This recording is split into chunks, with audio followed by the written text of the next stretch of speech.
Yo people, Makkuro here, and today I have a Saturday randomness episode for you featuring Diablo 3 Reaper of Souls, the expansion as well. And yes, that's Diablo, and yes, those are tits.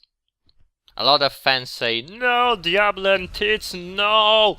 I personally say, the more tits, the better.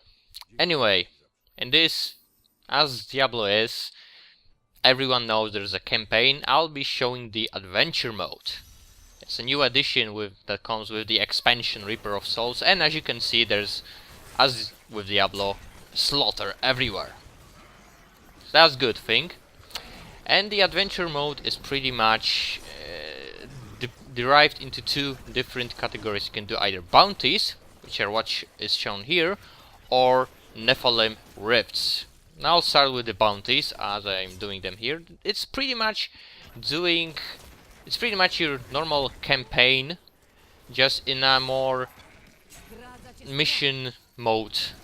You know, just side quests, like you're doing only side quests, but those side quests are actually the main missions of this mode. And this actual mode is, well, I find it's good for leveling up your characters. And when you level them up, you get a lot of rift keystones, because the bounties are the only way of getting rift keystones. And then you can go to Nephilim rifts and get a lot of stuff. But bounties, for now, and they are simple. You can also find cursed shrines on them, which are very typical. You just need to defeat few waves of enemies, or kill enemies in a certain time, or kill an enemy champions in a certain time, elite packs, things like that. But bounties usually are derived into kill a certain boss, or finish a certain side quest that you would normally find in a campaign, things like that, or finish a cursed shrine like this. Yeah. And when you do finish a bounty, you get a confirmation like this, for which you get a rift keystone and a blood shard. The blood shards you can use for gambling, and that's, I personally find it's quite useless. Anyway, if you finish one, you can then bring up the map, select next bounties, a waypoint where there is another bounty mission, you know, and off you go.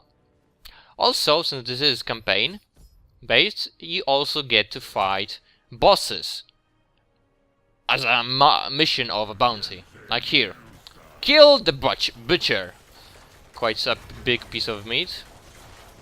Or you can all, of course, fight the community's now favorite boss, the Maltael, and he is quite a hard one to kill, especially if you don't have a good build for surviving his attacks on higher difficulty levels. He is a pain in the ass. Seriously, he is. Anyway, when you finish all the bounties in a given act, you can get a horary cache, from which you get a lot of stuff, including some legendaries that can only be found in those horary caches. And that's my second crossbow from same crossbow, again from a horary cache. So yeah, I don't know if it's luck or bad luck, but yeah, here it is.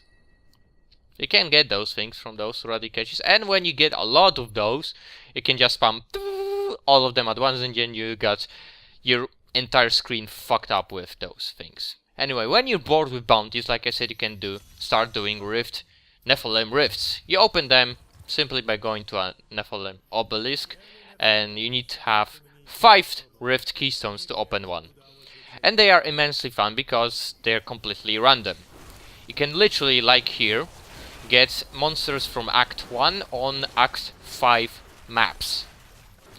It's completely random. Don't think that because you're on an Act 5 map you'll get Act 5 monsters. Nope! High chance you won't. And with Nephilim rifts, it's usually quite a clusterfuck of elite packs. This one is actually a bit easy, but some enemies have such a stupid combination of affixes. The affixes are those special abilities those elite packs have, that they can really make your life miserable. This one, like I said, is quite easy and piece of cake, but if you get a bad one like this, which can pull you in, it's twice as fast and can freeze you. It's a pain in the fucking ass. Seriously. Really.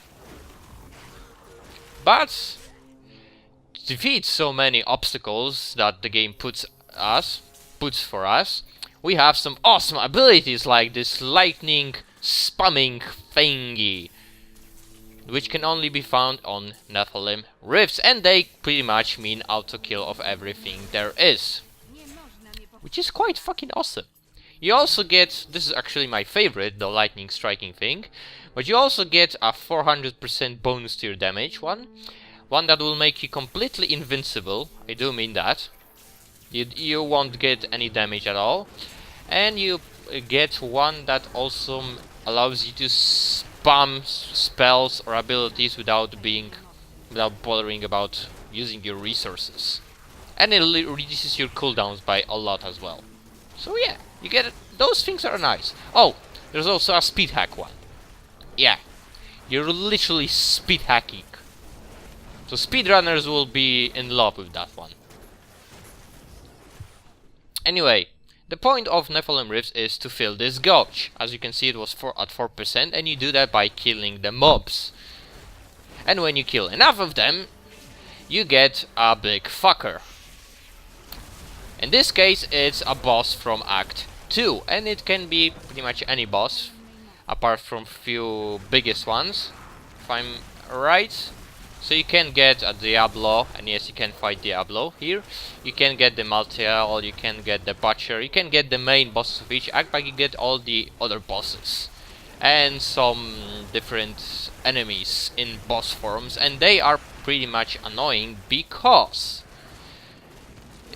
some skills that have a crowd control effect that you can pull, stun, slow down, and so on, they may not work on those enemies. So do watch out that your black holes, if you're playing a wizard, your black holes won't have any effect on those fuckers.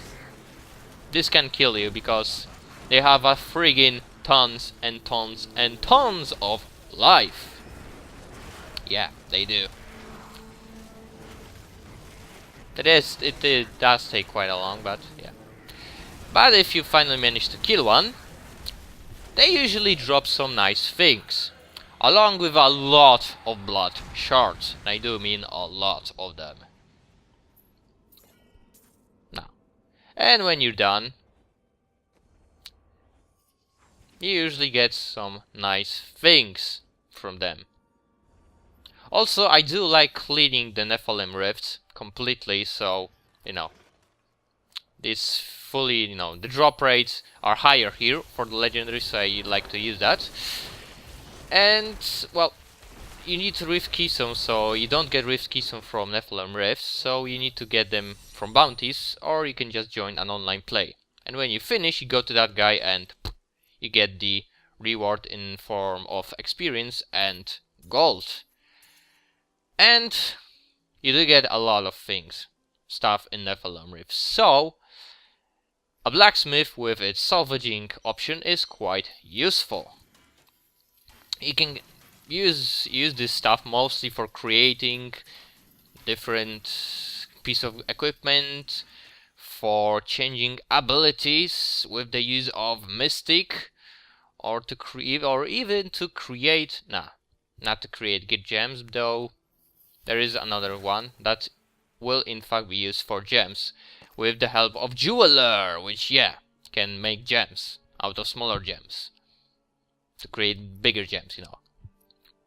They are quite useful. They do give a nice boost to stats or to damage. Well, it usually means you're gonna get a boost to damage or survivability, but there's the community favorite, the Mystic, called Miriam, and she can change the look, how your equipment looks, which I use quite often.